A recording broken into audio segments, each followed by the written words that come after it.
Now here we see some big ass robot alien terrorizing the US Army, but now we see Sam Witwicky, who is our main character today, and this guy literally gets hoed at every single corner. And it all starts right here, in the first scene that he's in. I mean, look at Giga Chad Brad here, literally plotting on Sam's demise just to pull the girl. This is a classic technique that we will simply just call dirty macking, because that's just what it is. The sextant here.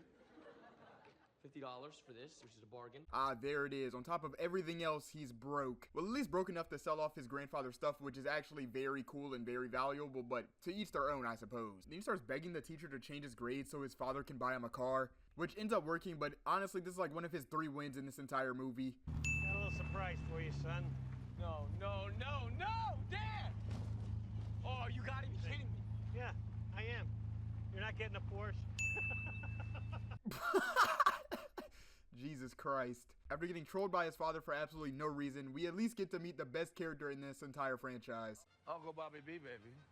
Uncle Bobby B. Unfortunately, as cool as he is, he also owns the cheapest car lot on the planet. No, what is this? You said half a car, not half a piece of crap, Dad. He then gets haggled over the price of a Camaro that's in absolute poor condition, but thank God for him, it was actually B. Well, considering the semi-classic nature of the vehicle, with the slick wheels and the custom paint job. No, but the paint's faded. Yeah, but it's custom. It's custom faded? What is your first car? I wouldn't expect you to understand. Thankfully, he got bailed out, which is actually a recurring theme in this movie, but that does not stop his luck from being absolutely terrible. 4,000. Then he checks his eBay listings and realizes, yeah, he's still poor. 0 bids. Great. Broke. Then we meet his extremely irritating yet hilarious parents, though they also really kind of just stress him out for half of this movie. Ron, this one is uneven. Yeah, probably. Oh, Sam, What? I do not like footprints on my grass. What foot? There's no footprints. That's why I built my path. I can't do it anymore. You're putting girl jewelry on a boy dog. He's got enough self-esteem issues as a chihuahua, Mom. That's his bling. You know it's getting bad when even his dog is absolutely stressed out. Wow. You are so cheap. That's his first car. It's supposed to be like that. After he leaves his house, his life literally gets exponentially worse minute by minute. It is insane. Oh my God, dude, Michaela's here. Just don't do anything weird, all right? He's pulled up to this party and sees the girl he wants. Bro, oh my God. Look at the disgust on his face when his friend just absolutely sells him in 3 milliseconds. Then Brad here triggers his PTSD by bringing up his football tryouts. Let's go call your mom. Thankfully, Sam fires back for once and calls his friends brain dead. No, it's a good book. Your friends will love it. You know, it's got mazes in it and, you know, little coloring areas, sections, pop-up pictures. It's a lot of... Thankfully, Megan Fox decides to save the day and then breaks it off with Chad and starts walking away. Which means Sam finally gets his first W because now he can swoop in and save the day. Too bad this W only lasts about 13 seconds before Bumblebee starts trolling him and ruining his entire reputation. I can't get straight to stop. Look, I wouldn't try this on you, you know? 'Cause this is like a romantic thing that I'm not... Then she starts walking away again. And I will tell you right now, this is the situation a lot of guys fear the most. Thankfully, he actually gets her home. Then he decides to say the corniest line in all of human history, but I guess she ate that up. I think there's a lot more than meets the eye with you. After he beats himself up for saying that line, he finally goes home and gets some sleep. And rightfully so, because he's had a really long and stressful day, right?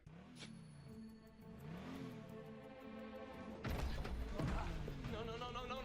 Too bad he wakes up to the sound of his car that he just bought with his last dollar leaving his driveway, which he then chases, of course, and watches it turn into a giant robot that I guess is calling for Bruce Wayne himself. Finally, he's no longer solo doing all of this. He can get the help of the police now. Good, you're here. Let me see your hands. No, Let me see your it's hands. not me. The guy's inside. Shut up. Walk towards your car. Now that I'm watching all these events back to back, I'm kind of seeing how pathetic it really is. But now his car is back. Would be good if he didn't see it turn into a robot 12 hours before this. Satan's Camaro in my yard. It's stalking me. He then makes the best decision in this entire movie, and that is to simply run away. Hey, thank God nobody saw that, right? Sam? You're telling me, out of everywhere in this entire city, he ends up in this exact situation. Michael Bay, you're doing the big one. Oh, look, it's the cops again. That's good, right?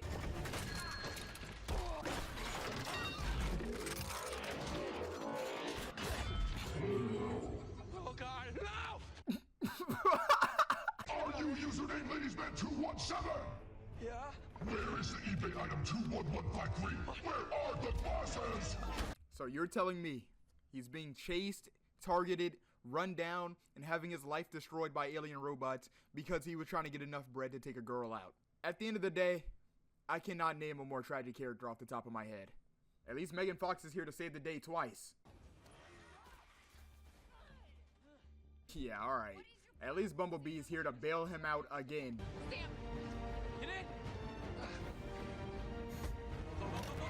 After that, he meets the entire Robo Squad and they roll back to his house to find their glasses. Now, he simply needs the Autobots not to draw too much attention and make his dad come out or make anybody else see them. Unfortunately, they are 12-foot alien robots. I'm gonna sweep up the whole house right now. And Right now. This scene is hilarious because they're pretty much stressing him out for no reason. Like, they actually have no reason to be in his yard while he looks for these glasses. what's bad? What? Please, please, please. No, wait. No, no. No. Sorry, my bad. Oh, My bad?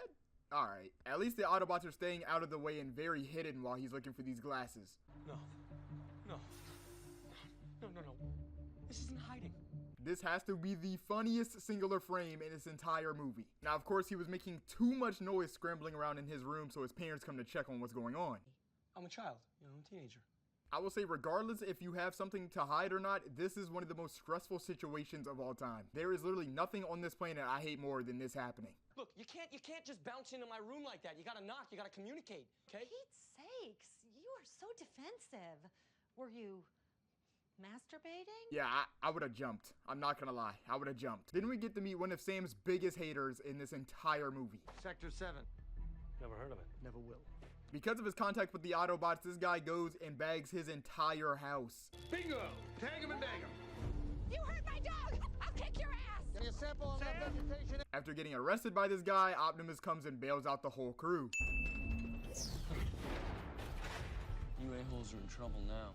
Then he forces the ops to strip down, which is actually 20 years ahead of his time. Because whatever reason, people love doing that now. But I digress. At least they finally have the upper hand.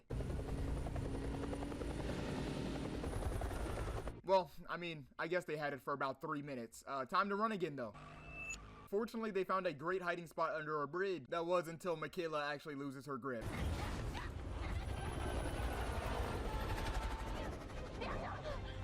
He must have great upper body strength, though. I mean, that was truly impressive. Too bad they got caught, and now he has to watch Bumblebee get literally gassed right in front of him.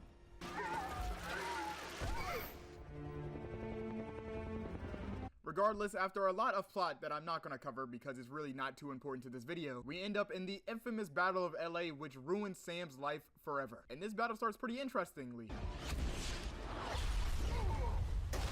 And that is Bumblebee getting his legs blown off in roughly 35 seconds into this scene. And because he can no longer carry the Allspark, he hands it to Sam, which is, I feel like he could have gave it to any other Transformer, but I guess this is the only good option right now. Even though Sam has this all-powerful cube in his hands, he just gets chased by Megatron. Which is probably the scariest thing ever in one of these movies, is getting chased by Megatron, especially considering he barely likes his own teammates. At least we get this very raw Bumblebee scene though. That wasn't relevant at all, I just wanted y'all to see it. Anyway, Sam finally has the opportunity to get rid of the Allspark and be somewhat safer.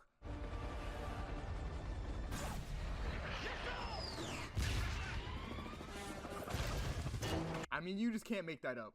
Well, I guess it is made up, but you get my idea. At least he gets bailed out again, though. I got you, boy. Then he has to hear probably the scariest line in this entire movie. If I cannot defeat Megatron, you must push the cube into my chest. I will sacrifice myself to destroy it. So my greatest defender sitting here telling me that I might have to sacrifice him for the greater good. Which actually happens. Optimus started losing, but thank God he got bailed out again.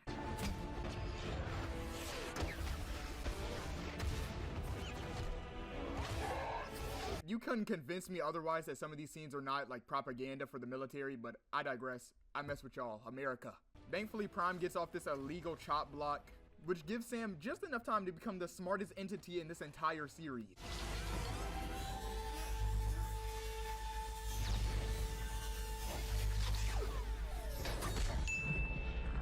You're telling me this entire time they could have just melted Megatron? Like, they could have just melted him the whole time with that thing? Like, the entire time? At least Megatron's dead, and now he has the girl and the car, which I guess sums up his 3 wins out of 35 losses in this movie. They then drop Megatron into the absolute bottom of the ocean and guard him at all times, which, I mean, I'm not gonna lie, spoiler alert, but it just doesn't end up mattering at all. I mean, at least he has the girl though, right? Right? And that pretty much sums up that, but I mean, Optimus Prime speech, am I right? And I send this message to any surviving Autobots taking refuge among the stars. We are here. We are waiting.